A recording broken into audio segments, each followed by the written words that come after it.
Alright, disclaimers. The first part is like I tried so hard, like effort was put into it, but then towards the last parts, there's no effort because it was like last minute. Because I remember I was working on it with my friend, and I'm like, hurry up, we need to finish this tomorrow. Oh, that was last week, right? When we Yeah, were it was supposed to do it. Yeah, it was last week. And then okay, anyways, That's you. but I didn't bother even like perfecting the end, so I'll just leave it like that. Also, I was working on it like late, like 3 a.m., but I was like half asleep, so a lot of them are very meme and brain rot. But I told Mochi I'll leave it there, just to I support meme and brain rot. just to show Yeah. my brain state at the time, to preserve the brain rot. And Okay. I might yell randomly in between because my cat might bite my legs or something. So don't be alarmed. It's just Yo, what do you mean your Heads cat up. might bite your legs? What is the dynamic? A caramel latte or something? Yeah, caramel latte. They might bite my legs. It's mostly caramel, but it's okay. Anyways, we're not talking about the cats. Let's just start. So funny. I need to get my streamer brain back on. It's been a while. It's been months. Okay. Gamba. What am I presenting again? Right. Huh? I'm presenting. The title of the presentation is called "Clockwork Skies," a ThornRigged The gears presentation. move! Oh my, sorry. I'm like shocked. I'm like, whoa! I know, I didn't know they move. I was like shocked, like, whoa. Okay, a ThornRigged presentation. This is so cringe to read out loud. When a curse meets a flower, love grows in the darkest places. Oh, it's cute. But I like this. This one was my first one. Mafia, magic, and the marriage no one saw it coming. JK. Okay. Okay. So the art shown here will be by V and me.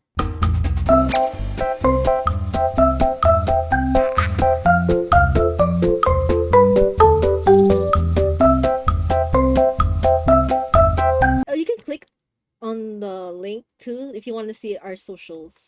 Please check out V's art. It's so cute. It's very cute. Okay. Okay, I'm presenting ThornRigged. I didn't know if that was clear. Yeah, it was. So ThornRigged is the shift name of Thorne and Rigg. Ta-da! And their Oshi mark. The wrench is Riggs and Thorns is the rose. And that's Rigg. And that's Thorn. So cute. It's just very straightforward. Okay, even though the name starts with Thorn at first, we're gonna start with Rigg because he's my kid. Sadly, Regis von Kranz, the cursed adventure. Yeah, the jump scare. Okay. Okay, his full name is Regis von Kranz. You guys saw this thing already. His nickname is Rigg. I don't know if the volume is a little low, so you might want to turn on when he's talking, because I think the website, his voice is very low, so if you want to turn on your volumes. Play it. Okay. Hello, my name is Regis von Krantz and I am very British. Thorn, or Milo Volkov. I am very British. That is all. Okay, that's supposed to be his voice. Did you commission someone? No. It's from this website called 11 Labs. 11 Labs? Again, it's like voice samples. Yeah, like text to speech. Like you just type something and then they like you pick the voice. Okay, I see. Yeah. Okay, I see. But his headcanon voice You should drop the link. Oh, I think I did. No, I didn't. I'll drop it later. But his headcanon voice is supposed to be Tom Riddle from Harry Potter. Just because I like Tom Riddle. Oh, is it the guy who dies? Oh, spoiler. It's spoiler. Wait, sorry. The guy who died. No, it's not Twilight guy. Oh, it's not Twilight guy. No, okay. it's supposed to be the hot Voldemort guy. But anyways, that's besides the point. Okay. I'll rewatch after. Okay, basics. He's 28. He's 5'10". He's a mafia heir, quotation marks. He's an inventor, engineer, and he's cursed since childhood. He's just cursed in general. He has a curse mark that looks like a tattoo. What's a curse mark? Yeah, I got What does it do? what does it do? Okay, I'm gonna explain the curse mark. Okay, history and background. So before we continue, before we get to the good juicy parts, let's get like the nitty gritty history. All right, so this is him when he was 6 years old. This is Rick when he was a 6 year old boy. He's an orphaned, sad, lonely, hungry Victorian child. He grew up in the slums. So that's the slums. Oh, and like, okay, so how should I like? So like the bottom is like chemical waste on the bottom because they live in like kind of like the slums is like the factories and everything because this is a steampunk world. Surprise, surprise. So yeah, the slums is where like it's like the outer edge. I'll talk about the setting more later. We gotta know the characters. So yeah, he's a Victorian child. He's very poor. Please, sir, I want some more. Yeah. Go.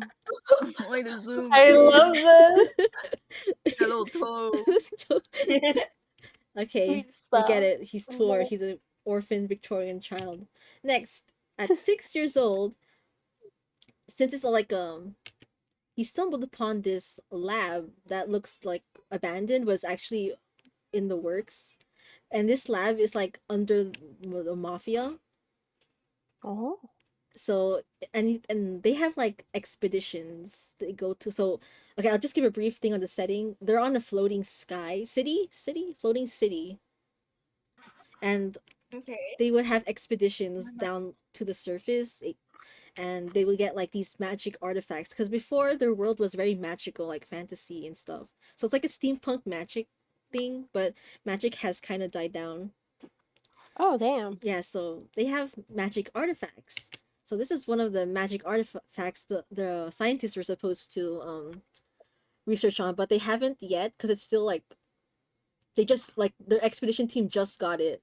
So it's like ready to be like experimented on, but no one has like touched it yet because it's very dangerous apparently. But this little kid snuck into the lab and he touched it and then he got cursed because that's the reason why they haven't started experimenting because it's like supposedly like it's a type of like thing that would eat away your lifespan when you use it. Yeah. Yeah, so he got it. No, baby. So he got cursed. He got cursed. So when he uses his power, his years dwindle. Oh yeah, and he's in pain. He's crying, but he somehow escapes. And they never caught him? Did they Nope. know? He's like a little rat. So No one knows. he's like a little rat. The so, rat. So he like slithered off, and like went to the corner and cried in pain. I go.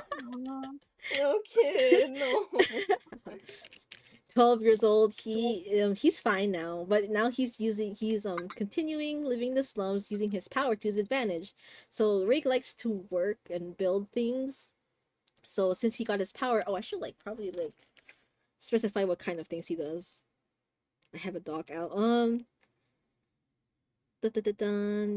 Basically, he can manipulate like machines and stuff like that. He can give machines sentience. So he does that by giving a part of his soul to a machine. So he has this like his first ever companion because he had like besides the kids in the orphanage, it's like this robot thing called Cogs. So this is what I imagine. I don't really have a design for him.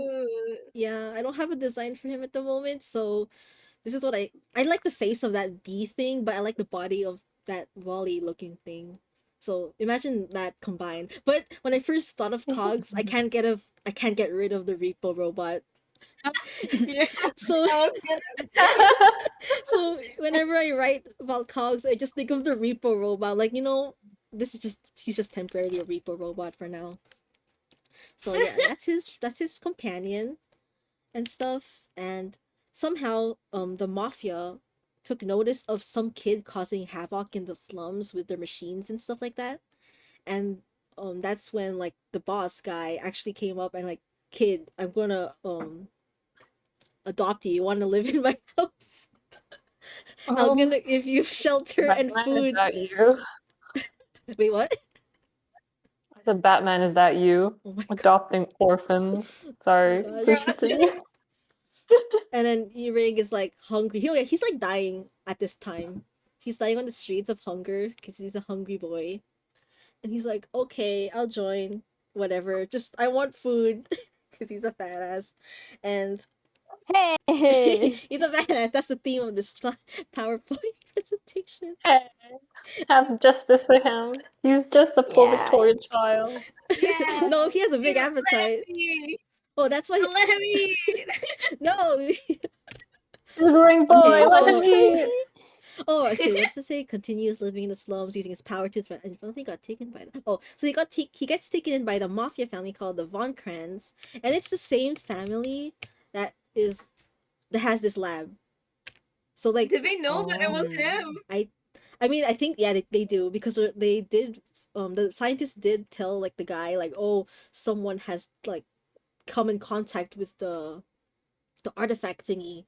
And then they hear these rumors of these kids using these powers on machines and stuff. Like, okay, that's the kid. So like, okay, let's take this kid in. And the guy and the Damn. boss was like, okay, let's use him and like take him in as our like adopted. But like, anyways, he was taken in. But the reason why is just so they can make him work for them. So they gave him like this whole lab thing, like do your work, kid, and they gave him this like laboratory work, and it was no problem for Rig because he liked building anyways, and now that he's given a like a proper like place to build machines, it's like a wonderland for him. Like, yeah, I get to build and I get to eat food and stuff. But he really doesn't like the mafia aspect of it. Like he doesn't like building like weapons or stuff like that. But he still does it anyways, just to survive. So that's that. As long as he gets to build, he just wants to build. He's just a kid that wants to Bob build. the Builder. Yeah, he's just Bob Bob the the Builder. Builder. So yeah, first the people didn't like the boss adopting this kid because he's just from the slums. Like, who is he? Like, why is this kid like his adopted son? Some people also think the boss had like a outside mistress or something like that. Yeah. So not a lot of people like Rig in the engineering department because they he's in the engineering department and they gave him like a little section to his own to build. So it's like first he starts off like Harry Potter under the staircase kind of thing. Cute. So but when Child In a labor. sad way. yeah, like child labor. So when he grow and it's not like pretend this is Rig and his new adopted brother Rio. So the boss actually has a son, and they became friends and stuff. Like, oh, you're my new adopted brother, and yeah, they like building things, and it's very cute and very wholesome. Yeah. Yeah, and they get to just a happy time for like happy kids building things, child labor. And then 28 years old, I think, yeah, 25 years old though. Rig's brother Rio dies.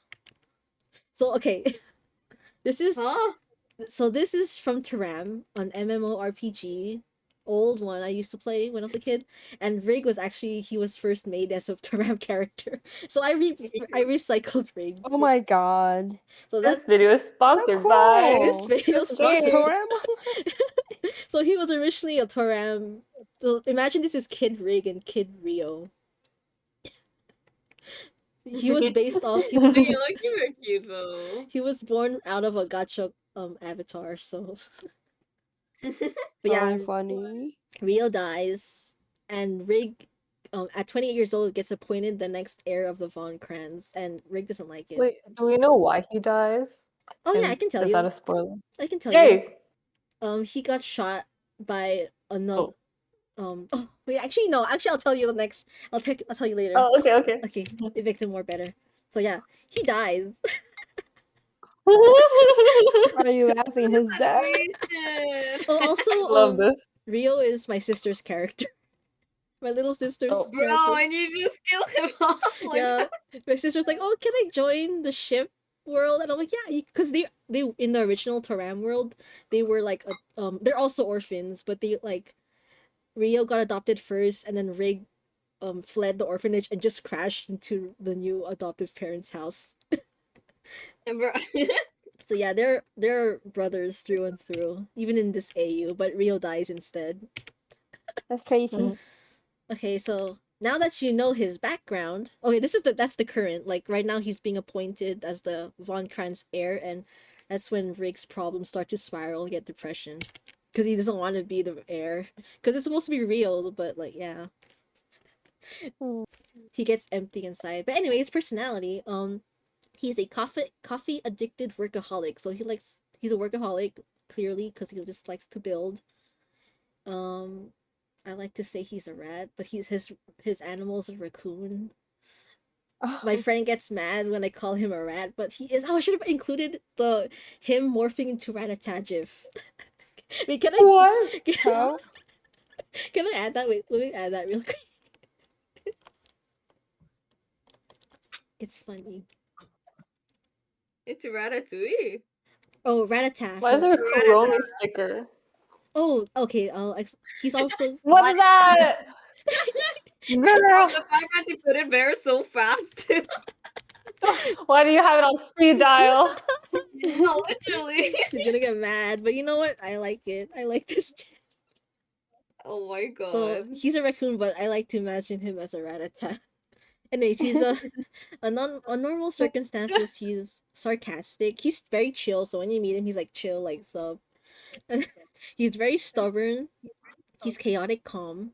So what I mean by chaotic calm is he would do bombs and explosions in his laboratory, but has with a very straight face. Love With a that. very straight face. Yeah. So like, what if he ends up destroying stuff? He'll still do it with a straight face. Yeah, and he would do a thumbs up. Like, that's good. So his quote, if it explodes, that was certainly intentional. Yes, I know I'm a genius. Thanks for noticing. And yeah, he is Kuromi because he is Kuromi. Oh yeah, every character will have a Sanrio representation, so he's the Kuromi. I was reluctant. that. I was reluctant to give him Kuromi because quick. Okay, I thought I wasn't recording. Okay, but yeah, she's Kuromi sadly, but yeah. He's easygoing, he's very passionate in his work, and he has a sharp tongue. So he'll talk back. That's his personality. Wait, what? I love it talking back. Okay. What's the banter? Yes. Yeah. Alright, guys. Alright, kids, let's build the rig trivia gear. Woo! I should have inserted like applause sound effect. Like Saturday cartoons. Yeah. Pokemon. We can applause. Let's build the trivia gear. So the first piece is that he's a oh thank you. The first piece is he's a very obsessive mechanic, so he spends most of his days building. He doesn't touch grass. I can confirm that he talks to machines more than people in his lifetime. Men in STEM. I mean, it makes sense because he has like a belief that machines have like a soul or like should be respected. I think that's his story with Aw. Cogs actually. He found a robot getting beaten up and like tattered to pieces. Like it was like on the verge of dying, quote unquote. And that's when he revived him with like using a piece of his soul. So that's why Cogs is very special to him. He's important friend slash pet. But Rick likes like think of it as a friend. Oh, so he's an excessive mechanic. Number 2, he's a fast. Hey. Oh, Let him eat. Yeah, let him eat. The title was he had a big appetite, but actually like I interchanged it with fat ass in the descriptions. It's a more punch to the title. So he's not picky. He eats anything because as a kid he did eat like trash and chemical waste. So his stomach's messed up, but he still gets food poisoning time to time. So yeah, he eats anything. He is very disorganized AF. So his workshop is a mess. The moment you step in, you just see you might get stabbed or something by a random part. It's just that messy. He loses track of time easily because he's like, too locked in to work on his machines. So he loses loses track of time. So that's why he owns 9,359,286 pocket watches. Oh. So That's he, a lot. yeah. Exactly. Where does he Is store he them? Where counting? does he keep them? Yeah, So- what? I bet he loses them. He loses like half of them lose, and half of them, they're just misplaced, and some of the robots eat it. Oh.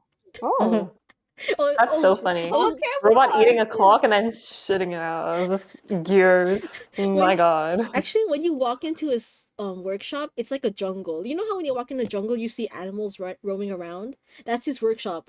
Like you just see random robots walking around, like sup, like just climbing the walls. Because he makes them kind of sentient. That's how he like fixes his loneliness. Just the machines. So yeah, Ego. yeah, just a very jungle of a workshop. But yeah, like I said, he blows up everything with a straight calm face, and he calls it a success. If it doesn't explode, it's not a success. Because he believes with if failure leads to success, I guess. Oh, last gear, he does a chest. He has a chest. He is like, Crazy. Yes. he like Important information is being relayed right now. You're so brave for Crazy. this attack. What? I agree with him. You- I'd applaud you. You guys need to wake up. Okay, chest kick. He has You know how much I had to cut off. Okay, Opais. He does not discriminate. Okay. Yeah. Okay. Can I say he's a guy? All right. God. Okay. His quote. I think you guys, if you want to pull up your volumes, because he talks very low. Are you guys ready? Yes. Yeah. Okay. I guess you can call me Rigg. That's what people call me. Well, what close people call me. I'm the heir to the von Krantz family by title, but in reality I don't have a say in things. I'm mostly just in charge of the engineering department where I develop weapons for the family. It's honestly tiring, which is why I mostly Oh, I spend messed time in up my there. workshop. Sure, it's messy, gears all around, random automatons walking about, but it's perfect for me. It's a space where I get to make things I like most, my inventions. Cogs has been with me ever since I was a kid and has kept me company ever since. Sure, Lawrence sometimes drops by as well, being my bodyguard and all, but I like to have him around since he's so chipper. Chipper. Honestly, I was I so don't know if that's a tired word. back then. The Blah expectations, blah blah blah. the mafia, Chipper. the breakup, Rio's death. I could hardly build anything at that point. But after I met him, Thorne, my world changed for the better. That rose bush I grew to love. Someday I'll get both of us out of this mess. The mafia, the city, all of it. That's his quote. And I messed up, which is oops. Anyways, yeah, he sounds very depressed here, which is kind of true. He is. Because when his dad told him, like, oh, you're the next heir, this, like, kind of, like, after Rio's death, so it's like, no, that's it. Alright, enough about Rigg. Let's go to Milo Volkov, my baby boy nephew. This description was changed so many times because my friend tried to change it. She would, like, insult him. I'm like, no! And I won this time. He is my baby boy nephew.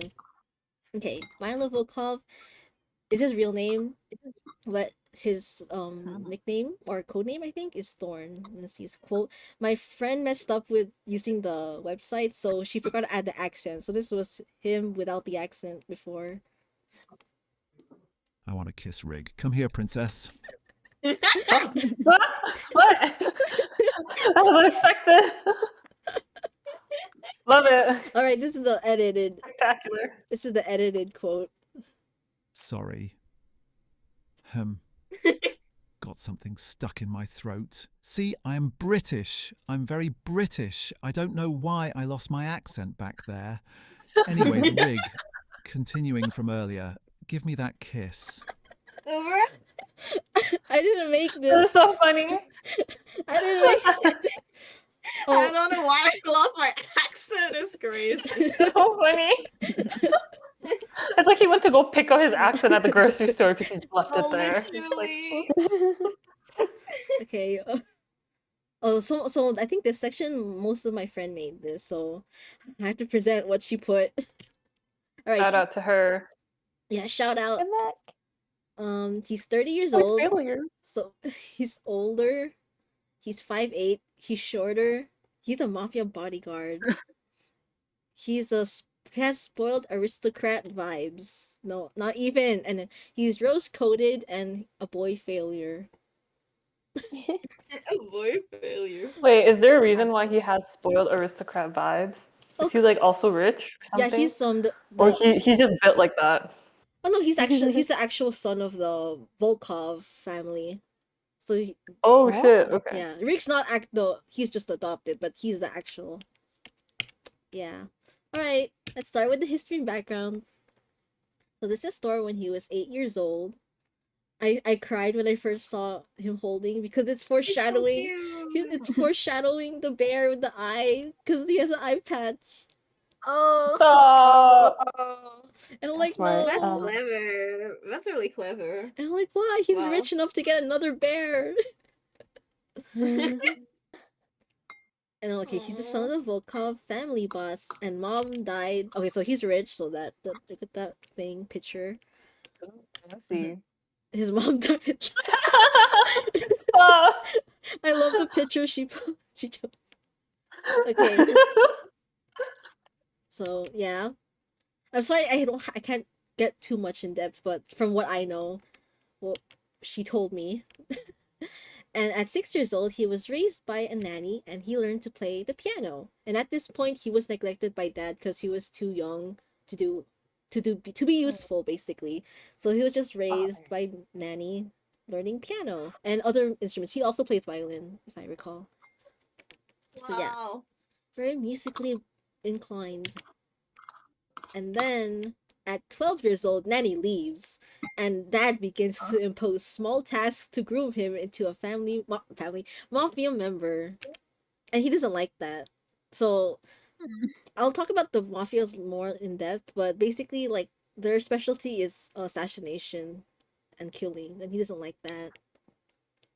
So that's why he's sad. Also, I don't know why the nanny left, but I think it has something more angst. I need to ask. I need to pry more for more info. But yeah. And at 18, the dad sees him as useless and not worthy for being the heir. So he cuts off his arm and demotes him to capo instead of heir. What is capo? Oh, so it's a mafia tier. So there's like hierarchy. Oh. So I'll explain the hierarchy after this introduction. Oh yeah, sure. So yeah, he cuts off his arm, and that's when Thorne gets very depressed and the toxic loop to impress his father. So it's funny because like I noticed a correlation between my ships. So all my guys are orphans, and then my friends' guys have daddy issues. Oh, Or missing Match dad. made in heaven. Missing dad. Oh. I can't say that's true with Amikai, at least. Yes. I'm like, I did not know. I didn't even take notice. Like, oh wait, because Amir's also an orphan, and Cairo has daddy issues, and Vale has an orphan, and I think Ezzy's dad is not. Polly, you said he's not there. I don't know, you guys should drop the lore about those characters. I'm just saying. I asked Lolly and she said no. Please do that for your next presentation. This is the future reference. Yes, next please, thank you. presentation. But yeah, I'm counting on you. he had toxic loop to impress dad and no arms, so he gets the mechanical arm. That's how he got his mechanical arm. And then at 20 and beyond and to current, he learns hobbies that are easier for him without his arm. So he likes to drink, and he's a bartender. He's very good at making drinks.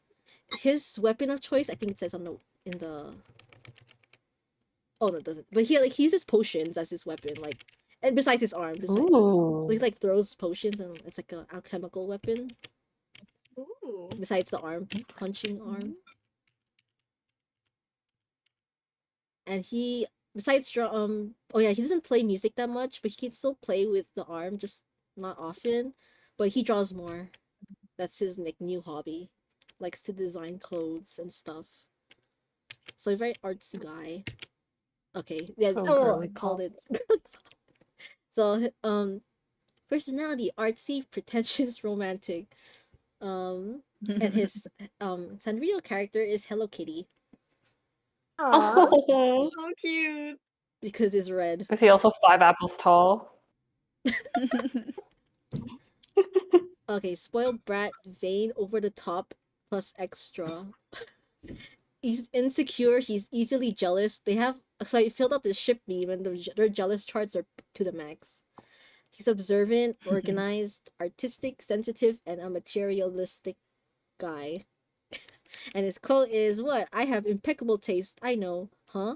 You're asking me if I can do more than look pretty? Well, that's the quote. That's the quote. Well. And yeah, I like him yep, a lot. that's good. That's good. Like him more. All Wait, right. but I like your boy too, bro. Wait, what? I like your boy too. No. Okay. Next. Let's build the Thorn trivia gear. So she made this slide. Don't blame me. I don't know why. It has a pink. And I'm like, are you sure you want to put this on the slide? It's like, yes, I'm gonna expose him. And you're like, okay.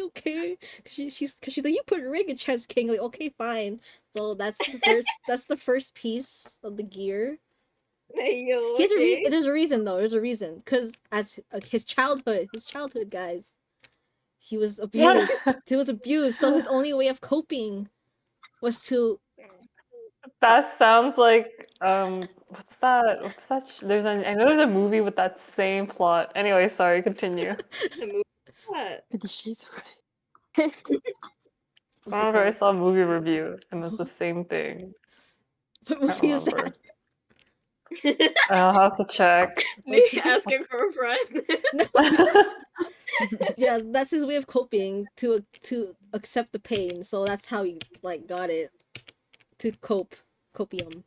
Anyways, the next part is he has OCD, so he's opposite of Rig. Everything must be clean and organized. Oh. He nags Rig like an annoying mom. Oh, wait, what's this? Surprising though, because he doesn't look like it. Really? Hmm. He looks like a very clean boy. I guess. Compared to my True. guy. He does look clean, but not to a point of OCD. That's true. But he's very fashionista too. That's why. True. That's why the bright suit. Okay. What's this? What did I do here? I was not even thinking. This is a quote or a little dialogue. Alright, Thorne says, "Why is your place a mess again? We just cleaned it last week." Rigg's like, averts his gaze. Thorne's like, "We have to clean this up again. You can't keep doing this." And Rigg's like, "Are you gonna make me throw my things away again?" So ever since Thorne started living in, he keeps throwing away Rigg's stuff, which is like Rig always panics and like, "Where is it? Where's Genevieve, my toaster?" And stuff like that. He names all his mechanics, doesn't he? Yes, he does. I'll go into it Adorable. more in the dynamics part, but yes, this is what they always argue about, throwing away his stuff without asking. Alright, and then Thorne says, "Yes, of course, there are so many things that you don't need. Like, what even is this?" He picks up a robot that is just standing in the corner. And then Rick says, "Let her go. We can't do this. They're my babies, my children." Thorne's like, "Oh my gosh, here we go again." Alright. This is why she's trying to make him a boy failure. She's made him like a scaredy cat of goats and any animal that isn't cute. Wait, I forgot. Oh, let me find it. But we did a funny crossover. So they met Amir for some random RP thing, and then we joked that Thorne doesn't like camels And then I said, what if Rigg made a automaton robot camel? And that's what Thorne would be afraid of. The camel? Why doesn't he like camels, though? They're ugly. What the? That's provoking. You know what? It tracks with his it tracks. He's such a fashionista diva. Wait, He let me- can't have I wanna- ugly things around him. I want to get the camel No. pig. I want to get the camel. Because I was looking through pictures through I was trying to look at pictures through Pinterest, and this popped out. I'm like, wow, such perfect timing. So, yeah, let me add it here. Ooh. So Rigg would build like a. Damn. He would. Impressive, though. They don't. Oh yeah, animals don't exist. So this is what they see from like Oh. the storybooks, and yeah, Thorne thinks it's ugly. Wait, so is everyone like a vegetarian? Okay, there's animals, Oh. but it's very like rare and limited. I'll get into the world building in the next section. Right now, we're getting used to the boys. Sorry. Yeah, he's like. Why does she keep doing this? He's a virgin until 30. He's a hopeless romantic saving for the one. Okay. And he's picky AF. He hates veggies and refuses to eat most things, but loves sugar, which is a contrast to Rigg because Rigg would eat everything, unlike Thorne doesn't like eating anything. So yeah. Aw. I mean, it makes sense because he's like a rich boy. But he has a sweet Yeah. tooth. Okay. He's spoiled. Yes. Alright. This is Thorne's sketchbook. She made this slide get exposed. So, so Thorne, we peek into his sketchbook, and what do we find? Wow, there's Rigg wearing clothes. So before he just draws clothes ideas, and then now Rigg is in the clothes. Yep. Oh. Aw, his muse. Yeah, it's That's his kind of muse. cute. I think it's more than his views. So yeah, that's clothes. Like, he would try to make Rigg wear like the clothes, and sometimes Rigg would refuse, like those, like the dress and the heel. These were times they have RPs attached to them. Please DM for details. Oh, okay. All right, Okay. I have deets for these. Okay, this is Thorne's quote. All right. If Auntie wants me to talk about my life, then I'll do it just for her. I'm Thorne, or Milo Volkov. I am supposed to be the heir of the Volkov family. That was until my father told me that I was undeserving of the role. But that's fine, I guess. I'm okay with being just a bodyguard for my father now. I used to be very good at the piano and the violin. That was until my father ordered our men to cut my arm off. It hurt a lot. But it's okay, I'm still alive. Just stings a bit that I have a metallic arm here instead. My eye patch. Oh, I lost it because I was drunk and accidentally poured an alchemical potion in it. Let's not talk about it. It's embarrassing. Let's talk about my hobbies instead. That's fun. I do many things. Bartend, design clothes, basically everything. I know, I'm a jack of all trades. Let's see. Relationships. Well, I like Rigg because he doesn't treat me like a laughingstock like everyone else. I'm fortunate to have met him and have in my life. Okay. Story's over. The end. Oh, okay. She kind of He's cooked so with it. dramatic. That's so funny. I forgot to mention he's a laughingstock because a lot of people knew the Volkov boss demoted his son to capo, and which is very like, oh, did you hear? That's kind of embarrassing. So yeah, that's why he's like a quote unquote laughingstock. Yep. What boy So sad. failure. All right, we go to the world building, the Clockwork City. I can't think of a better. So pretty. I can't Sorry. think of a good It's name. really cool. But yeah, it's very steampunk. They're in the sky, so the city above the sky. Oh. So yeah, just above the sky. And the surface is basically the the planet, the Earth. I don't know if it's Earth, but the world, the original world. Okay, so obviously it's the steampunk plus mafia world. I know there's like a word vomit in this page. The other slides are not like this, but the surface, it was like magic was very prominent in the surface, like so like the artifact and these fancy things. But as ever since technology developed, like on the rise of the machines, people relied more on technology now because it's more convenient than using magic because it's very unstable. So basically, since the world was also kind of dying apparently because I don't know, toxic waste, they just made a chunk of the land rise up to the sky. There's some people that live on the surface though, so there's that, but we touch that later. So and then yeah, knowledge of magic has been lost, so it's not very common. Common folks don't really remember how to use it. Only scientists or the cursed blessed ones that can people that can use magic like Rick can. But yeah, it's really like a rare thing. So quote unquote magic in the daily life. So mostly it's machines people use in their daily lives, just like normal machines like through coal and steam. But some um machines are run by magic, but they're like the rare kind of machines. They're like the SSR.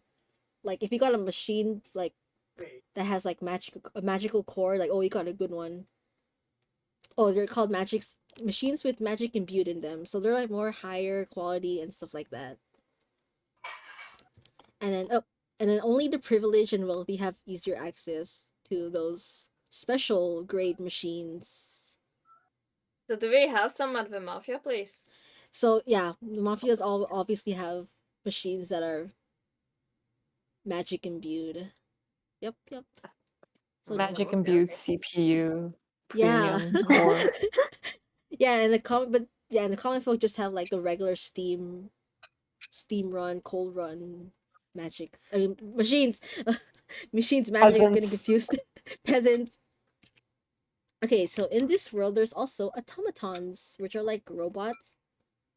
Um so automatons are basically like mechanical beings powered by alchemic cores and steam, but of course like some automatons are special like cogs, which are like given life through other magical means. For in Cog's case, it's like Rigg's soul basically. So if Rigg dies, Cog dies. That's their thing. Ah. Yeah. No. And What yeah, if it's the opposite? What if the clog dies? Cog dies. I think Rigg gets weakened or like basically like very injured or something like that. Because a part of if Cog does die, that means a part of his soul is also lost or something like that. Yep. Okay. They Yes. mostly use automatons for obviously labor. Let me see. They're public servants used across society for labor, defense, entertainment, and war, depending on their purpose and design. And there's some like sparks on this, like people that like want machines to have rights, and some people don't want machines to have rights. So like, there's the political sense. I'm not gonna touch that because I don't like that. I don't know why I made it up, but world building. But yeah, automatons were originally made from noble inventors during the early rise of the floating city to help build the beginning of Clockwork City. But then they later evolved into machines with other purposes. Basically slaves. That's just TLDR of this whole slide. Oh. And then transportation. I like this slide. I don't know why I'm like so fond of transportation, but everyone goes like walks around. Since it's like the floating sky, it makes sense. They use blimps to get around.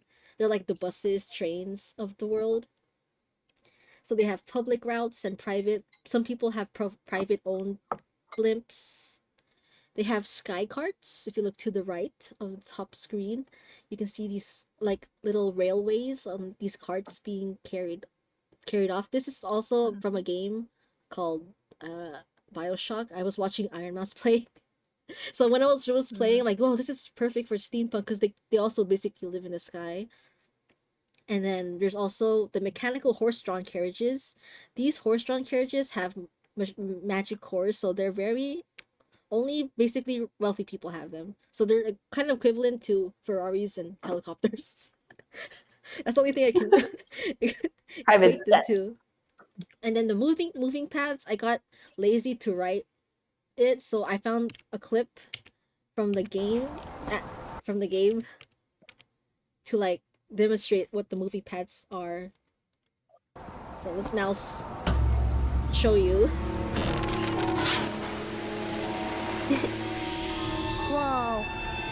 Whoa. Whoa! Is this a moving building? Whoa! Whoa! Whoa! Oh. Wait a minute! Do all the buildings move? Cool, I love that. It's like Harry Potter Wait a minute, I stairs have a question. and London Bridge. How do the buildings know when I'm gonna move between them? What if I want to go to the store, but the store's not connected to like my street? Do I have to wait till tomorrow to go to the fucking store? What the fuck? That's some fucked up shit. But yeah, that's the people's So funny. problems. But yeah, basically the world I like to imagine is like similar to this. Like they That have statue. lower volume. Like that's how I imagine their world. A city in the sky with like Victorian aesthetics. Sounds really nice. Yeah, and it's like the circus or something, which is I'll discuss later. But yeah, that's the moving path. So basically, paths that connect on a schedule. And then the environment is like I said before, like nature is very rare since they're in the sky. So a lot of it is artificial, and there is natural things like flowers, plants, but of course, obviously, only the wealthy have easy access. That's why there's Thorne. That's why Thorne has the flowers, real roses, because they're rich and stuff. So, okay, this paragraph was me brainstorming. What did they say? I feel like their parks for the general public would be more like decks, if that makes sense, like observational decks in the higher levels to view flying blimps and such. Maybe grass could be synthetic. Maybe a park under a large dome, like a greenhouse, but instead of plants, machines to mimic plants, like mechanical trees, copper branches with stained glass leaves. I got this idea of stained glass leaves because I was drawing the Rosator stained glass picture. So yeah, so if you have a picnic, That's really cool. yeah, if you have a picnic, you can just sit under the tree, but you have like shade, but it's like kind of colorful because the leaves can have different colors because of the stained glass. Yeah, so you can have colorful picnics. That's really cool.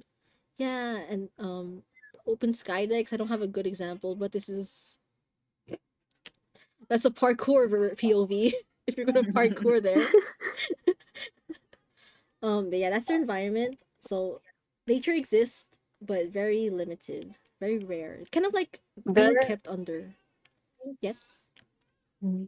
Oh no, I was just gonna say I've heard there's a popular museum where they recreate every animal and plant using glass blowing techniques, and apparently it's like very accurate to like how actual plants look like even the veins of the really? plant.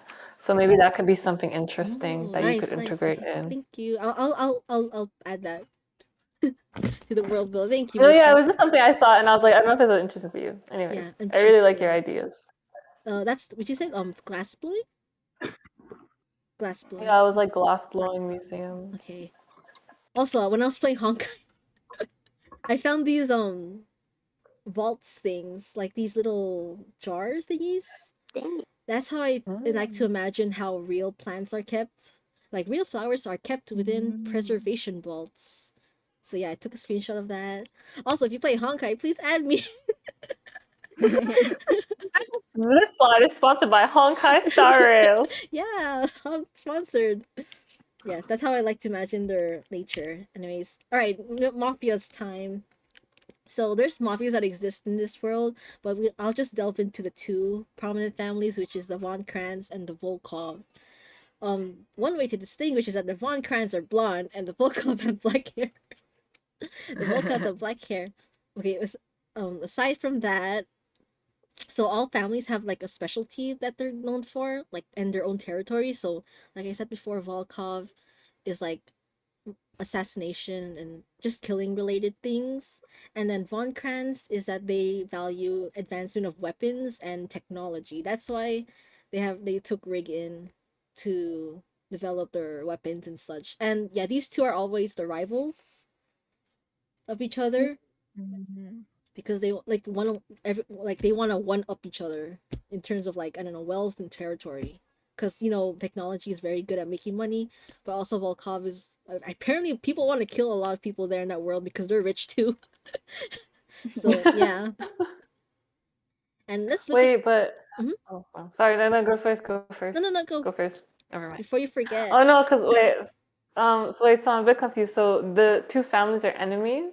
Yeah, basically all the families can be enemies or like allies with each other, but these two are enemies because they want to one up each other in like territory and other stuff.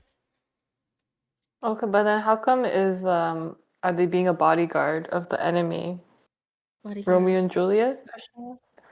Uh, isn't Thorne the bodyguard of his dad. of of his dad? Sorry, Yeah, I Oh, forgot. yeah. Oh, let me explain this. I made this chart during like cafe, and I don't want people to watch me.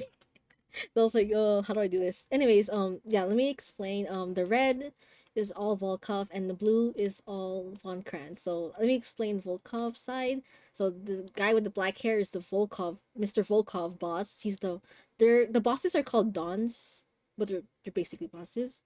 And even though yeah, mafias have like the Italian like names like Consigliere, stuff like that, but these guys have German last names, so forget about that. But yeah, Thorne is the bodyguard of Mr. Volkov. He got demoted. He's actually supposed to be in Capo, like below Rigg. But yeah, he's just the bodyguard of his dad. And then the underboss. Okay, so that's the first tier, the boss. And then the second tier is the underboss. So it's like basically next in line to be the next boss. So that's Rigg. But in Rigg's situation, he's just an underboss in name only. It's actually this ugly guy, Heinrich Kohler. I put his name there because I always forget this mofo's name. He's a consigliere. So consiglieres are like the advisors basically for the boss. So that the Mr. Von Kranz here is like just giving power to Heinrich guy.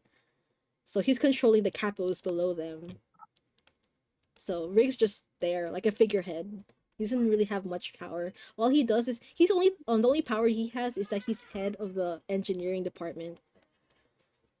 And then Lawrence there. Lawrence is just his bodyguard. He's just there. But yeah, let me. Oh shoot! Oh, he's right here. This is where Thorne would be. Yeah, he's under there. But even though like Thorne is like the bodyguard slash capo, he has soldiers, but they don't listen to him. They don't no he doesn't he has zero power. Basically, these guys have no power. Oh, okay. Yeah. It sucks to be them. Oh yeah, here oh yeah, I forgot. Yeah, he doesn't have power, and that's why Heinrich guy is like I control the capos. But The here's on a your face. here's a better picture. The Don, and then the underboss where Rigg is, the Consigliere, which is the Von Kranz guy, ugly guy, and then capos below the underboss. Yeah, and then soldiers, and then associates. So associates are like they work with the family, but they're not part of it. If that makes sense. But yeah, that's the mafia world. But all you gotta do is just know the top. Everyone else is just random people. Okay, story time. Now you know the world, now you know the characters, you know the players, you know the board game. Let's go story. So, the story time. Alright. The first meeting was at the Dawn meeting. So every year, the Mafia people have a annual meeting called the Dawn meeting. And it's like basically all the families coming together and having a meeting, but like in peaceful terms. So they're not allowed to kill each other here. They're only here to discuss matters and stuff like that. And it's all fake. It's all formality. I wrote a drabble on this one. about it. So if you want to like read the full thing, it's on Toy House. But basically, this is where Thorne and Rigg meet. So Rigg doesn't go to these meetings, but now because he's assigned the heir, he has to go. So Rigg's there. He's like out of it. He's done. He doesn't want to be here. And then he's being plastic with. So he's sitting next to his dad, Von Kranz, but in across from him is the Volkov boss guy. And then the two old men are like, nice weather or something like that. Nice to meet you. Just like fake plasticness. And then Rigg wants to get out, but then he looks at the Volkov guys behind him and he sees Thorne because he's the bodyguard. So all the bodyguards are like standing behind them during the whole meeting. So Lawrence, Rigg's bodyguard, is behind him. And then he sees Thorne behind Mr. Volkov. And then he sees this guy with this shirt, this suit, and then he's so bothered. But then everyone in the room is not bothered because like this guy is wearing a suit showing his chest, and he's the whole this is him, this is Rigg, angry looking at this guy's just chest all the time. He's like, why? That's such a funny picture. And he's triggered because then he turns around and he looks at Lawrence like, Lawrence, do you see this guy? Like this guy is just chest out, but no one in the meeting like cares. Like what?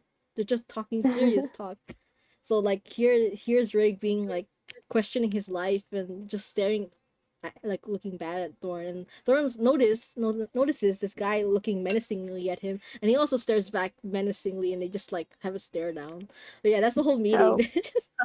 He's just bothered by his fashion choices that no one seems to notice. But yeah, that's if you want to know the full details, triple. All right. Anyways, the meeting finishes, and then Rigg gets a mission from Dad, and Dad's like, kill Thor, do it. And Rigg's like okay, fine, I don't care. I already met the guy, and I went, oh yeah, they met, and they both had a bad impression of each other. So yeah, Rigg was like, okay, might as well. I don't like the guy anyways. So yeah, so Dad wants Rigg to kill him because Dad knows Thorne is the son of Volkov. So this is I'll tell you how Rio dies. Rio dies because Mr. Volkov kills Rio. Mr. Volkov, Thorne's dad shot Rio because so one way he can like think Von Kranz can like their family like get weaker is when they have no heirs or something like that. So he killed Rio. But then when he saw Rigg join the meeting, Mr. Volkov was like, oh, so I see you have a new heir, and then Mr. Von Kranz is like, yeah. So that's why Mr. Von Kranz wants Rigg to kill Thorne, so he has no heir too. If that makes sense. Yeah, it makes sense. It makes sense. Okay. Okay, so Rigg is basically not motivated to do anything at this moment because he's very like still depressed on his like, I don't want to do this. And he hasn't built anything and he's like he hasn't built any machines and stuff like that ever since he like heard the news. So he's just might as well do the mission since he has all the time. So basically I think I forgot the details. I didn't write it down. But basically he sees Thorne trying to like he got lured into his trap. Rigg did this like very smart trap because he's smart apparently, and so Rigg uses his magic gun because he can use magic. Wow! And then he breaks his arm. He breaks Thorne's arm instead. And the mechanical one. What happened? There you go. The mechanical arm. Yeah, the mechanical arm, and that's basically like Thorne's pride and joy. Like, without his arm, he thinks he's a nobody. So yeah, so Rigg didn't kill him, but instead broke his arm, and that's when he like captured him, and he just like put him in his like workshop. In like he just built a cell for that day, randomly, and he's like, okay, what do I do with this guy? I'm too depressed to do anything. Just keep this guy here, and then Thorne's just like, let me out, you know. But actually, has a new wet cat pet. What happened? He has a new pet. So it's just a cat staying there. No. Actually, yeah, Thorne is sad, so he's just in the corner, like sad. And then and Rick's like lol, but he's not really lol. He's just like questioning what to do with this guy, and Thorne's just sad. That's all. But apparently they talk more, and like they talk because Rigg doesn't touch grass, so all he does inside is just build a machine. So while Rigg's like slowly by slowly, when they talk more, Rigg starts building more, and then for Thorne it's like happy because he doesn't really care at this point because no one talks to him when in his own his own family mistreats Thorne too. Like they don't care, they don't like him. So when Rigg's talking to him, he's like, wow, he's actually treating me like somebody. I want to keep talking. And then Rigg's like, why do I feel motivated to work again? Because he wants to show off his robots and stuff like that. And then they started, and that's when they start falling. Okay. Yeah, sometimes Rigg just goes in the cell and they just like, he brings his toys like the robots and stuff to build like Legos. Like but he does take him off. He does Lego day. he does take him out of the cell, but that's his room, But yeah, he could have at least given him a blanket and pillow, but because he still thinks he's his prisoner, but at this point they're really not. But yeah, and then from then on he lets him go apparently, but Thorne doesn't want to, because it's fun. So Rick finally like kicks him out, like just go. But Thorne's like, no, I want to stay because I don't like where I live. My family's mean. And Rick's like, okay. And then they have these like other memories they have like to get along with. So I can just like, these are like some examples. Thorne teaching Rick how to play the cello. Where's the J note? They like to go cake shopping because Thorne has a sweet tooth. And then at one point, Thorne invites Rigg to a masquerade ball. Thorne loves social parties because he's an extrovert. Forgot to say, and Rigg's an introvert. Rigg doesn't like to go, but he goes anyways. And then them playing chess. Thorne being a dumbass. Oh, this part. When Rigg mentioned they wanted like, do you want to play chess? And Thorne's like, okay. And then Thorne would have like a super serious face mode on, and Rigg would think like, whoa, he's super serious. Maybe he's actually really good. But in Thorne's mind, I don't know what I'm doing. I just want to look serious to bluff him. So Loser. So Rigg is just like, I need to put my game up. Like I need to beat him. But in the end, Rigg beat him because he doesn't know. Thorne doesn't know what he's doing. He's just all acting.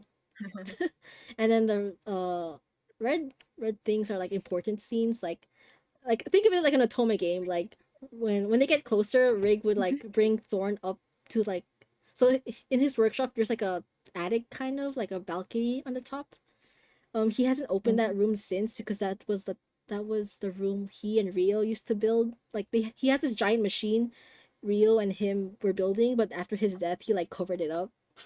So Rigg finally brings Thorne into that room and shows him like this machine, like, oh, I stopped building this machine. And Thorne's like, you should continue.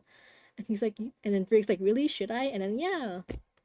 And then Rigg also takes him to like the flower garden above his workshop, but it's actually like a flowers made out of like metal, if that makes sense. Like the thingy on the side, on the left side, like mechanical flowers. And then Thorne's like, wow, it's so pretty. And then they ride a blimp together. Thorne can't drive because he almost crashed, so Rigg drives it.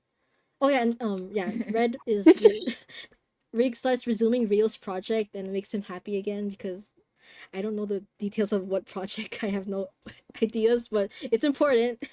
And they like to stargaze too. They one moment is like they go to the surface and they just reflect. Like, I want to leave the mafia. Me too. That's their thing. Those are the memories they have. We're so cute. Okay. But this all these like bonding times, they still think they're enemies. So, yeah. Bruh. Who's gonna tell them? Yeah, who's gonna tell them? They're in denial. So literally. So Rigg is like, he thinks at this point Rigg still thinks he's straight, and Thorne's like, bro, you're not, because here I think Rigg was getting conflicting feelings, so he would like hop in and out of brothels just to make sure if he's straight or not. So Rigg comes back and he has like this hickey thing, and then Thorn gets triggered like, why, bro, why? And then Rigg is like, What is you? he's like, we're not a couple. I can do whatever I want. And then Thorn's like, no, it's not fair that we like hang out all these times, yet you still go out. And then Rigg's like, okay, why then? And then this is when Thorn actually confesses because he's jelly. And then Jello. And then basically TLDR, Rigg cabinets and be like, and he cabinets. He's like, about time. And he also confessed too. Yeah, they confessed out of jealousy, guys. Yay! And then boom, they became a couple just like that. How easy. Yeah, because like none of them we were deciding like, so who confesses first, and but we said both of them are soon, and then we did a flip. So the theme of this couple is like they like to flip coins a lot. So we flipped if who should confess first, Rigg or Thorn, and then whoever lands gets the thing. So I think Navi lost, so Thorn confesses. So basically all our like first kiss, first like everything, it's decided by coin flips. Coin flips. So yeah, Thorn lost, so he's the one that has to confess. Ta-da! And they became a couple just like that. This is last minute. They write in their diaries. I'm not gonna read this to you guys. You can read this in your own time, but they like to write in their diaries. You can tell who's who if you read it. If you can read cursive. But yeah. It's readable. Yeah, but if you want to read on your own time, please don't read it. And then I have another important memory they have is so Thorn plays piano for Rigg, and then I think Rigg was touched, so he made a music box out of the song Thorn played for him. So this is basically the theme song of what Thorn played to Rigg, and then so like in the ending it ends with the piano, which is basically Thorn playing the piano, and then it ends with like the music box kind of like repeating back the piano. So yeah, it's also my first Scab music. Yay! So I was really happy. Alright, this is their theme song. So I just want to say I love that drawing. It was I love that. It was a study. Okay. A great study. So it has a music box.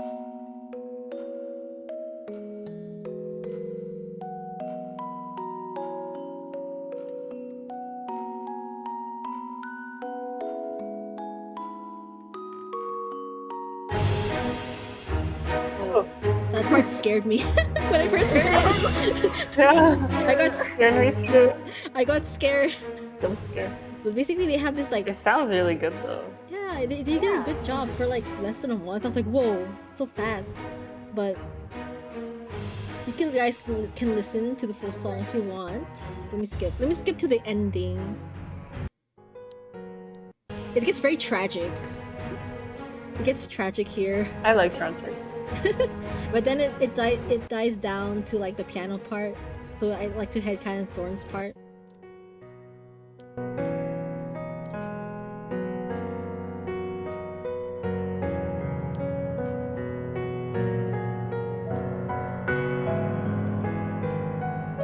And then the music box.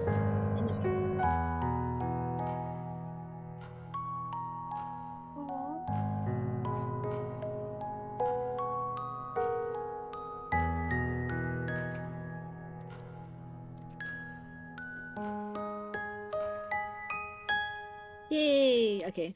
Yay! That's their song.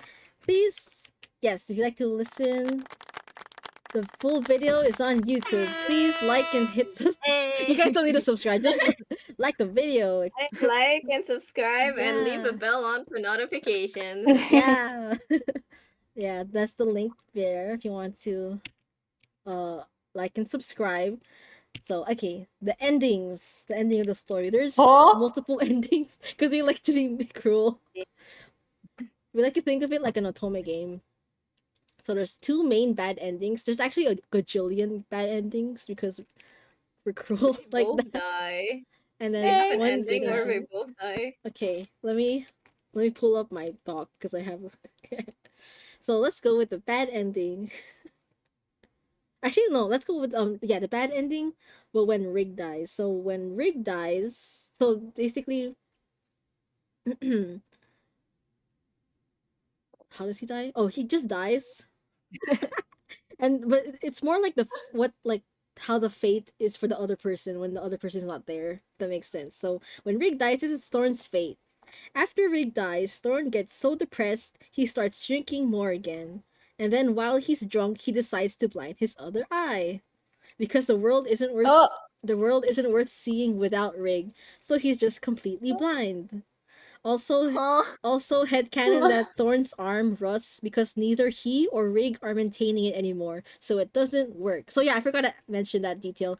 Ever since because remember Rigg destroyed Thorne's arm. He starts rebuilding it again when Thorne was still in his cell, and that's when Thorne got happy and stuff. That's the reason why Rigg started like working, building things again because of his arm. So yeah, he always maintained his arm and stuff like that. But yeah, when Rigg dies, the arm is rusty and it doesn't work anymore. And Thorne is completely blind. That's the bad ending. And then if Thorne dies, this is Rigg's fate. So remember, guys, Rigg is cursed. So when every time Rigg uses magic, his lifespan depletes, but that's because he wants to live. Like his will is to keep living, so the curse depletes his lifespan when he uses magic. But when Thorne dies, Rigg wants to do the opposite and wants to die, but he can't because the curse will instead elongate his life. So it works like the opposite. So when Rigg has the will to live, when Rigg has the will to live, the curse slowly eats away his life, preying on his will. But when it works the opposite, Rigg no longer wants to live. It elongates his life to the point he's almost immortal. So no matter how hard he tries to find a way to die, the curse just revives him, now consuming his grief, guilt, and longing. He wanders around aimlessly, not touching a single machine, not eating, just an empty husk. Sometimes the curse would torment him with hallucinations of his past and of Thorne, and Rigg ends up crazy. OMG, I thought of another mean headcanon. As time goes on, what if the curse starts erasing Rigg's own memories of Thorne, so his entire life becomes a desperate scramble to remember the man he loves before he forgets completely? And when he finally does, he still has these feelings for Thorne, but doesn't remember him anymore. So there's like a scene of Rigg sitting at the foot of their bed, and then he has a bottle at hand and staring at nothing. His mouth moves like he's talking to someone, but there's no one there. He smiles brokenly as he whispers, "Don't leave me again," and then he forgets. What's wrong with you? Evil laugh. What the? What's wrong? I'm not unmuted just to say this. I'm just putting it out there. Shaking. What? Oh my god, Evil. the thing. The good angst. I love But it. evil. I love it. Like my friend also got so mad because all she did was just make Thorne blind and like alcoholic. But then for me, I gave Rigg immortal and craziness. Evil. I kind of cook though. I kind of cook. Yeah. You kinda cook though. You kind of cook. I kind of cook though. But anyways, that's the bad endings. That's one of the bad. But those were like the two top bad endings. There's like a bunch of dumb bad endings, like them jumping off a cliff or whatever. Just the funny bad endings. Right there. But there's also a good ending. They escape the mafia and they get married. Ta-da! That's the easy good ending. Wow. I pretend that's the only part I heard. Yeah, me too. I like the bad ending though. Okay, it was we kind of don't have cooked on the rights. angst. Okay. No, you shouldn't have right. Dynamic, how they act towards each other. I gave you guys the story and what happened, but how are they like each other? So you can see here Thorne's very dramatic, "Welcome home, honey," and Rick's like, "Bro." Okay. They're obviously the enemies to lovers. What couple is this that I have enemies to lovers trope, guys? I really like enemies to lovers. It's my favorite trope, but yeah, that's It's okay. It's a good trope. it is a good trope. A great trope. It's a I love it. Never go wrong with that trope. Okay, this is their dynamic changes it can be indicated by their names, how they call each other. So they have different phases. The Von Kranz Volkov I love phase, the Rigg Thorn phase, and the Regis Milo phase. So the Von Kranz Volkov phase is them basically like they hate each other. Like, wow, I hate you, Volkov. Wow, you're so lame, Von Kranz. Like that. They hate each other. They do insults, passive aggressive, blah blah blah, and this continues until like Rigg like keeps him in his workplace.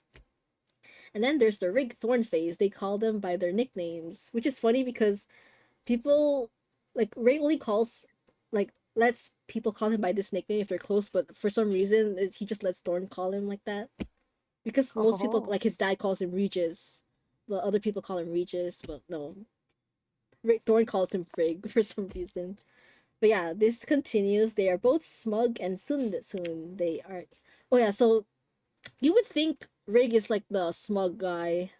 It's actually both of them. Thorn also smug to Rigg. So they're both Sun. They're both blushy. Double trouble. Yeah, it depends on who's doing it to who's smugger that day.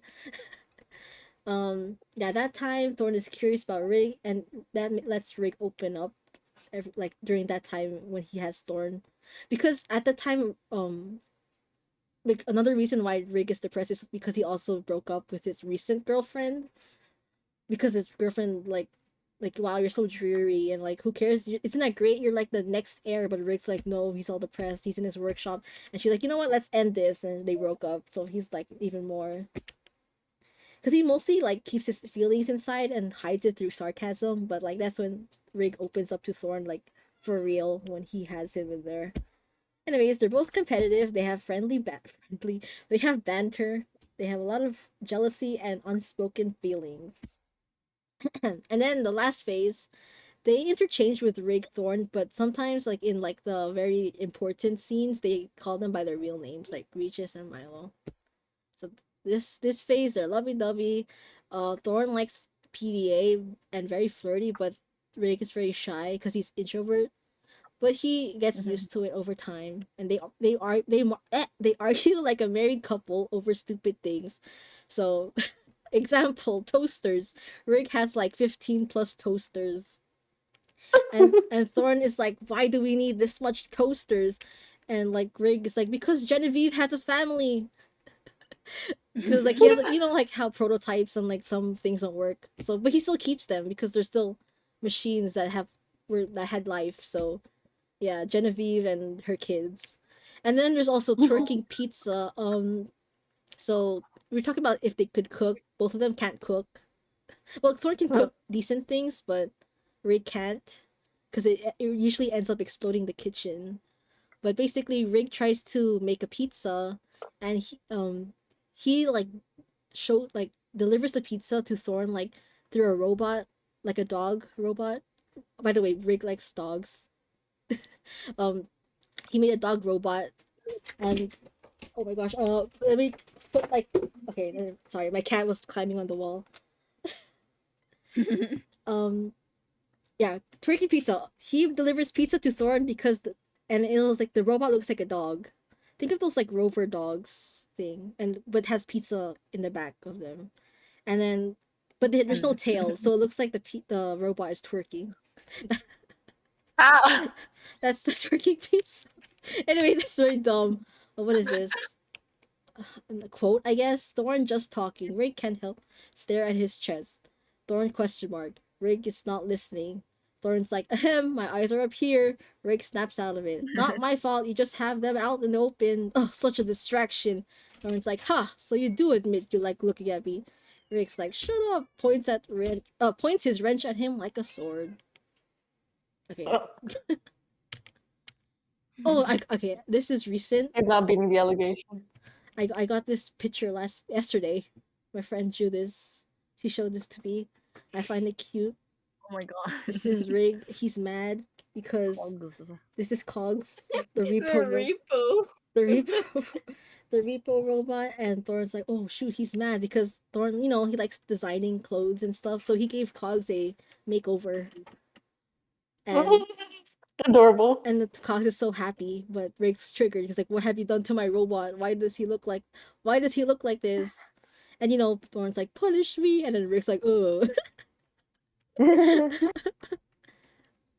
But yeah, it's a very cute doodle I got yesterday. I just had to add that in. So everything here is like up to date with stuff. I update this slide frequently. Oh, this is basically how their arguments or conversations would go.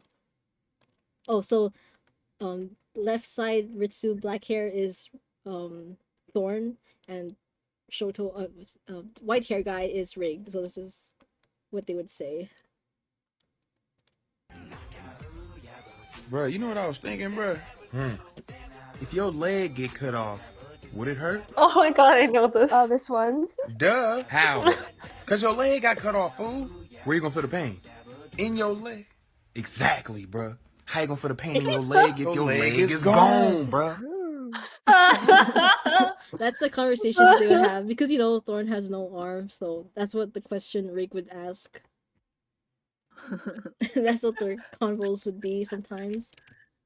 Okay, dynamic TLDR. These are just pics from Pinterest, and the ones with like the X, like all of it is Thorne on the left side, and all on the right is Rigg on the right side. So Thorne, I have no redeeming qualities, and Rigg is like, I guess I'll be the one to love you.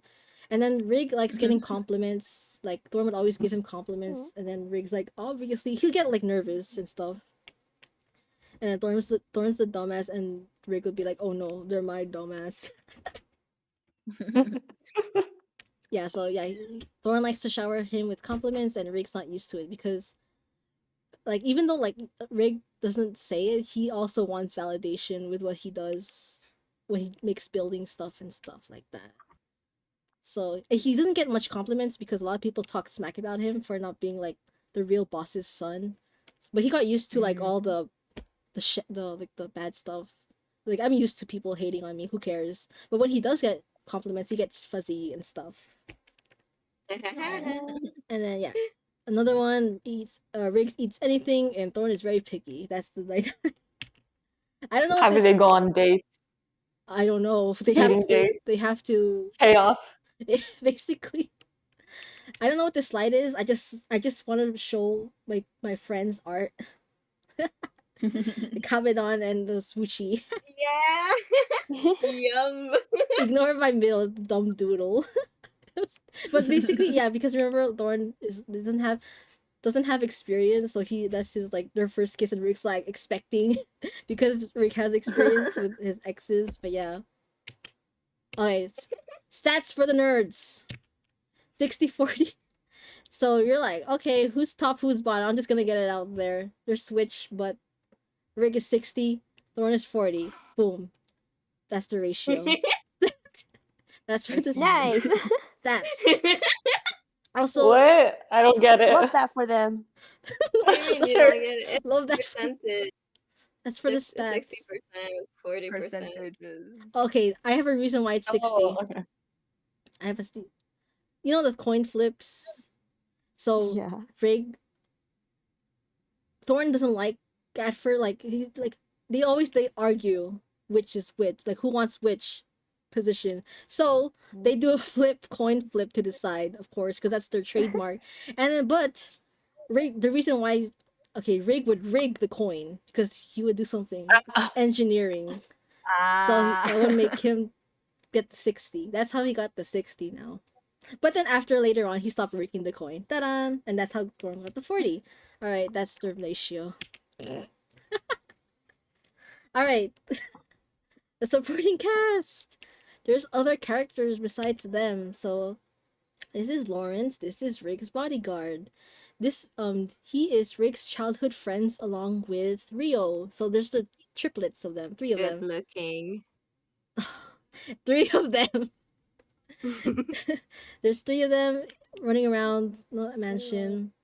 So Lawrence is he's a son of a miner family, like that's affiliated with Von Kranz, but their whole family died because mafia squabbles. So Von Kranz took them in. Such a kind guy, taking all these kids in.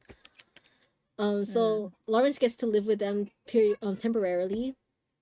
So, but as he gets older, Lawrence he works for like Von Kranz, but he messed up one mission, and they were about to execute Lawrence. But Rick was like, "Wait, I'll make him my bodyguard, so he doesn't need to die." So now Lawrence is Rick's bodyguard. He's 25. He's 6 foot. He's the tallest out of everyone. But he acts like a dog. He's like friendly. He's like a loyal, like dog vibes, puppy vibes. If that makes sense. So he's happy, he's carefree, comedic guy. He's naive. He would listen to anything. So he's a Rigg fanboy because ever since they were kids, like Rigg would always be like the leader because he's the oldest out of the three of them. So Lawrence used to be like the sickly Victorian child too. He would be like the tiny one too that would follow them around. But now he outgrew them. But yeah, Love that trope. He cries easily, and his favorite food is strawberry shortcake. Oh, and he's the Pochaco. That's his Sanrio character. So that's Lawrence, and that's dog Lawrence in the bottom. Oh, that's Lawrence as a kid. He's so cute. This was when he looks like the MC of a shonen anime in like the best way possible. Yeah, this is him when he's not sickly. When he's normal now. So that's Lawrence. Another character is Alphonse Lavelle. He is not related to the mafia at all. He is a baker. That's what he is. So the reason he is connected is because Lawrence always he likes strawberry shortcake, so he always goes to the bakery, and he's the guy that always makes the strawberry shortcakes. So they eventually become friends because Lawrence keeps like going. He became a regular. So, but Alphonse also likes Lawrence because he's very friendly and happy. Like, thank you for supporting me on my bakery and stuff like that. He is 23. He's the shortest, 5'3". He's hardworking. So short. I know, still taller than me. He's hardworking. He's kind and supportive to other people. He's very normal to like other people. Like very, customer service to everyone. But the mafia people, he hates the mafia. He hates him with a passion. They didn't even do anything to him, so like they're not the reason his parents died at all. So it's funny that he just hates the mafia.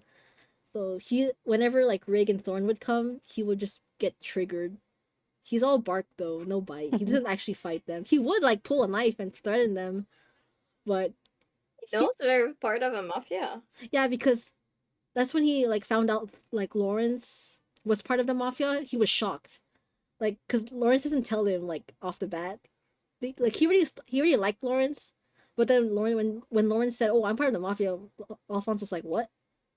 He just said it like that. Is it like not viewed very well if you're part of it in general, or maybe because Lawrence trusts him, but he says it very discreetly, and then Alphonse just scolds him like, "Please quit!" Like every time he would just slip it in every time they meet, like, "Please quit! Have you quit? Have you quit yet? Did you quit yet?" But yeah, and eventually like Lawrence told Rigg about like Alphonse cakes, and that's when Rigg and Thorne goes to his bakery, but Alphonse hates Rigg the most. Well, he hates both of them, but he hates Rigg the most because he has a grudge with Rigg because Rigg always, he's very annoying.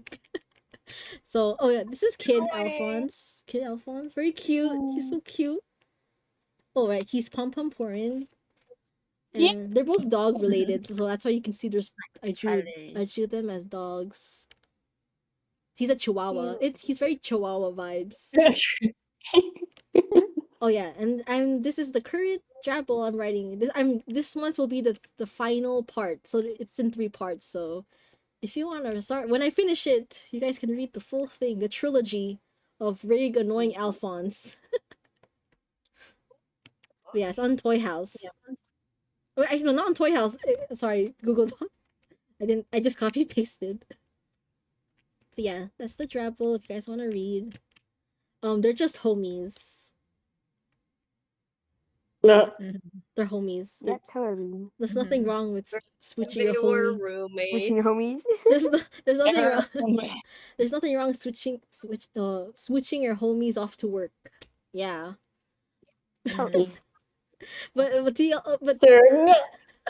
No, Not the Otome Isekai fridge door meme thing. I can't believe it. What is it doing it's there? so funny because Lawrence is huge and then Alphonse is like tiny guy. The tallest guy and the shortest guy. But yeah, jokes aside, they do become a couple eventually, but that's after the happy ending of Thorne and Rigg. So this whole time while Thorne and Rigg are doing their thing, they have Lawrence and Alphonse have this like dying like longing, but they repress it because they're friends, they're besties. They go lady watching, if that makes sense. So like Alphonse Alphonse finishes his shift, Lawrence and him they go out, like they drink, but then they like look at other girls, like check out other girls, like Lawrence would be like, "Wow, she's so hot," and then Alphonse like, "I know, right?" But meanwhile, both of them are dying inside. So yeah, that's their Someone else also needs to tell them. Yeah. Shake my head. No one's telling them. Okay, this is Lawrence Cole. He's a very I headcanon that he has a Cockney accent, but I feel like the voice in the website's too Cockney. But that's the only thing I have for now. Alright, this is Lawrence. Let me just lower it a bit. He's loud. Hello, name's Lawrence. I'm Rigg's bodyguard. The best bodyguard he could ever get. Ha ha. Rigg may be my boss, but he's also a childhood friend of mine. He really was a genius ever since he was a kid. That's how I got my respect for the man. Truly a genius of the century. Rigg's mostly holed up in his workshop of his, making the next greatest invention, so there's not much need of me to do, well, guarding. So on my free days I like to go to the bakery and have a chat with my best mate Alphonse. He's the best baker in all of Main Street. No, in all of Clockwork City. He is just much a genius as well in making cakes and pastries. I can't help it, but stop by there every week. For some reason, Alphonse always saves me a free cake slice from leftovers. Ha! And strawberry shortcake at that, my favourite. Truly, I don't deserve him to have him as my best friend. If only if he was my... Oh, right. Well, enough dilly-dallying. Gotta check on Rigg again. He's currently changing. Coming, Rigg! Okay, chaps. See you later. Say hello to Alphonse for me. And that's Lawrence. Woo. And then this is Alphonse quote. Oh, fine. If I have to. I'm Alphonse Lavelle. I own a bakery passed down by my family. My parents passed away a while ago, so I run this place now. I make everything by hand instead of using those stupid machines like everyone else. Honestly, everyone's become so lazy. Why can't people just do things by hand, like back then? Those days were probably better. I'm best friends with my good pal, Lawrence. He is a customer that visits a lot and buys a bunch. He's super sweet and nice. It's hard not to like a guy like that.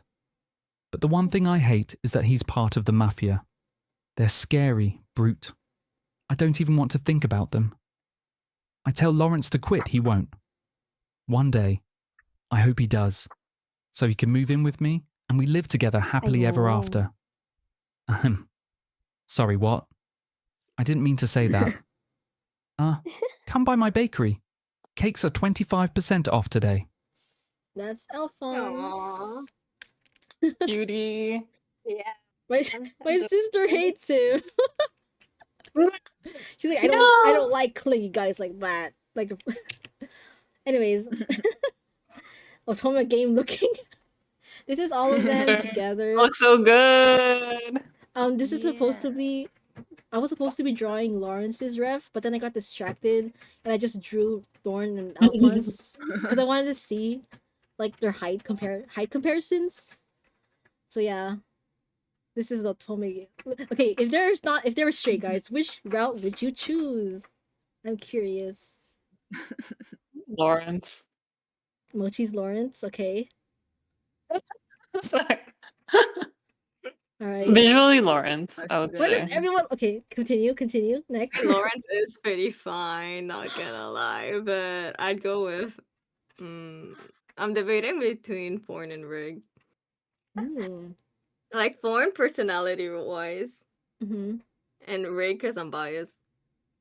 Bias? Why is he your bias? I mean, look at him. No. Okay. And it's like I saw him grow. Grow. You're so funny for that. Grow. Girl. I mean,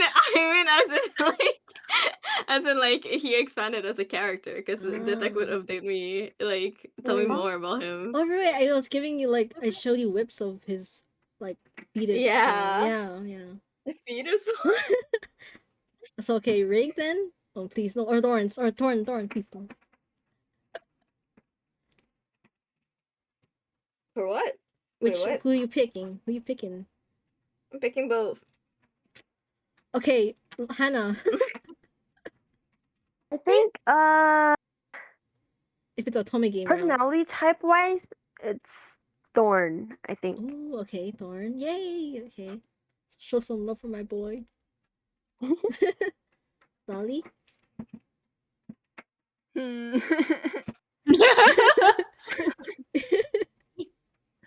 I have to pick. You have to pick one. Wait, it's not to pick one. One? Yes. That's crazy. I'm Pick also two. indecisive. Between who? I think Lawrence and Thorn. Ooh, nice. Please pick Thorn. Okay, Thorn wins. Yay! No. That's rigged. It's a tie. It's from his name. Well, your friend is gonna hear that, so. What happened? Sorry? Your friend is gonna hear the recording. Yeah, now. she's gonna hear the recording. So she's gonna hear how you rigged it. I didn't rig it. Rat. Yeah, you rigged it. I get it, rigged it. All right. Good one.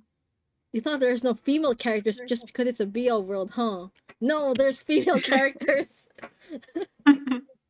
So this is Clementine Bellicote. Bellicote?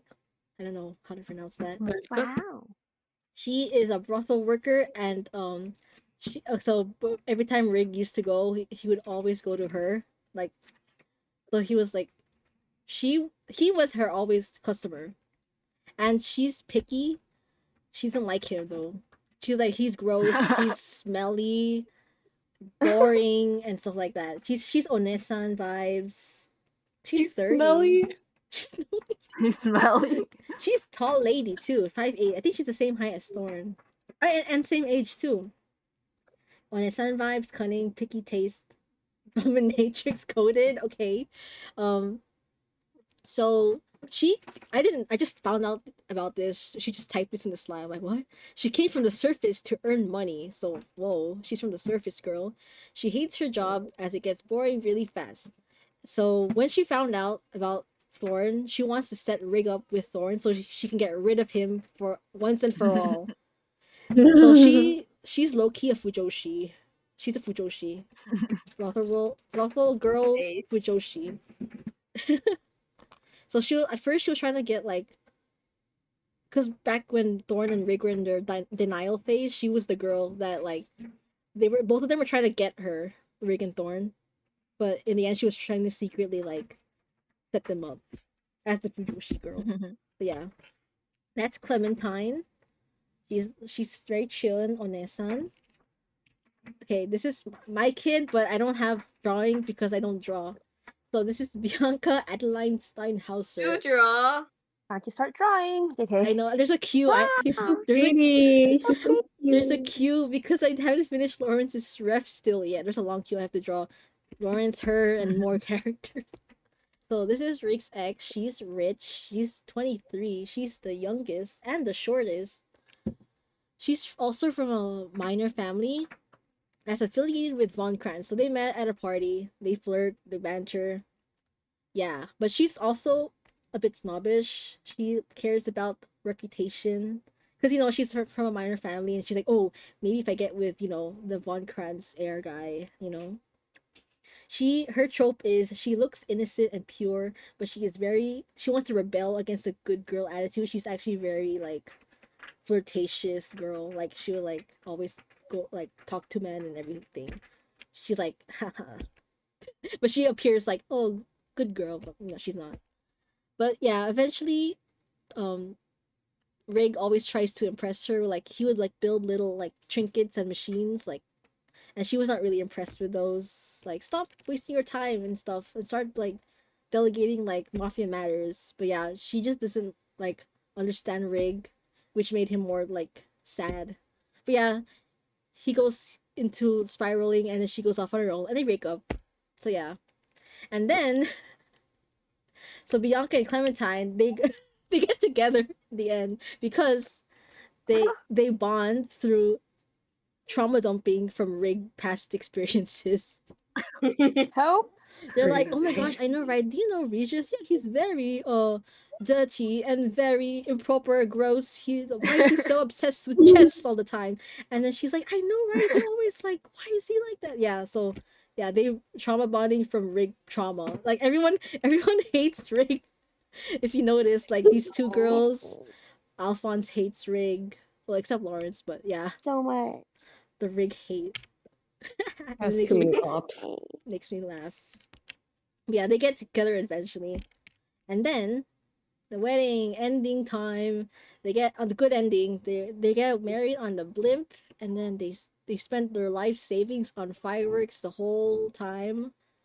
They invited so Bacon Bark is the ship name of Alphonse and Lawrence because Alphonse bakes and they bark because they're dog coded.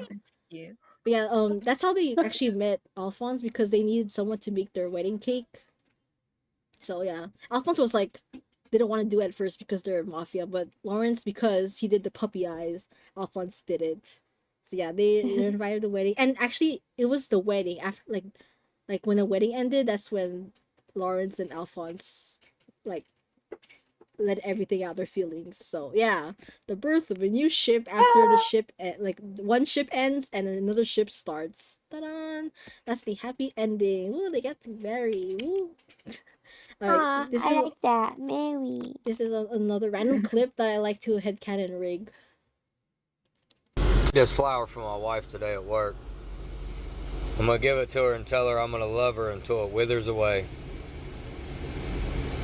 It ain't quite finished yet, but I want to go ahead and give it to her because I'm anxious. Yeah, that's like he would give him like find this. I don't know. How do you even find these random ass clips on you?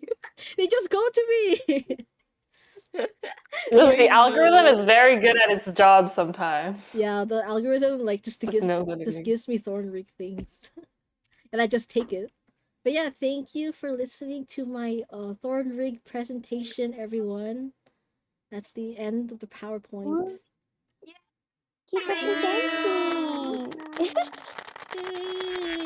Thank you. You work so hard. Yeah. Okay. Upcoming, there's a Halloween event starting soon. Me and my friend. Yes. We're doing an RP where they go to the circus. And basically On a date? It's supposed to be a date, but actually Alphonse and Lawrence they come, so the context, they're separate, they're going on their own dates. But before this RP, supposedly Rigg and Alphonse had a super bad fight, like to the point of Alphonse like wanting to actually murder him. So this event is for team building. So we're gonna do a scary maze thing, and we're gonna separate them, and I'm gonna pair up Rigg with Alphonse, and they're gonna try to sort things out, and then Thorne and Lawrence can. Oh, I forgot to mention, Lawrence doesn't like Thorne too because he's part of Volkov, but they get to accept each other all together. Yeah, so that's the Halloween upcoming event, and we're making right now the process of making new characters because of the circus thing. So yeah, new kids in the works. Yeah, that's it. Also, guys, he looks so good. This acrobat guy. Oh, so I'm playing this game right now, Blue Protocol, and my clown guy is supposed to be looking based off of this guy from Blue Protocol. So if you guys want to play, I invite a couple of you guys. But if you guys want to play this new MMO, you can join my clown guy Zach on adventures. Yay! Okay, now we're done. Why was everyone in jail? Oh, I need to find good. find good rig ones, but they Like look the next slide, they kind show of look us. weird. I don't like it, so I'm like this. It looks weird. This doesn't look weird, so this is just a draft. They look weird. Okay. Okay, but yeah, that's my presentation. Hey. Thank you. That was a very good presentation, high quality. Last buffet. Sorry, it took a little long, but you have too much. You don't need to apologize. No. Yes. I like thank it. you for all the content. Yay. Pay tax as well. Yeah, my Yeah, tax is that's paid for the true. remaining of the next 6 months. No, not 6 months. Only Interesting. 1 month. 1 month. I'm You know, in done. this economy, things are rough. You gotta pay I up. work. This is a long presentation.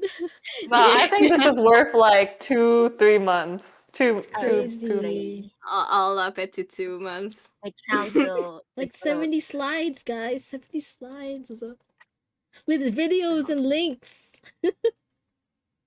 Okay. 2 months and 1 day. Okay.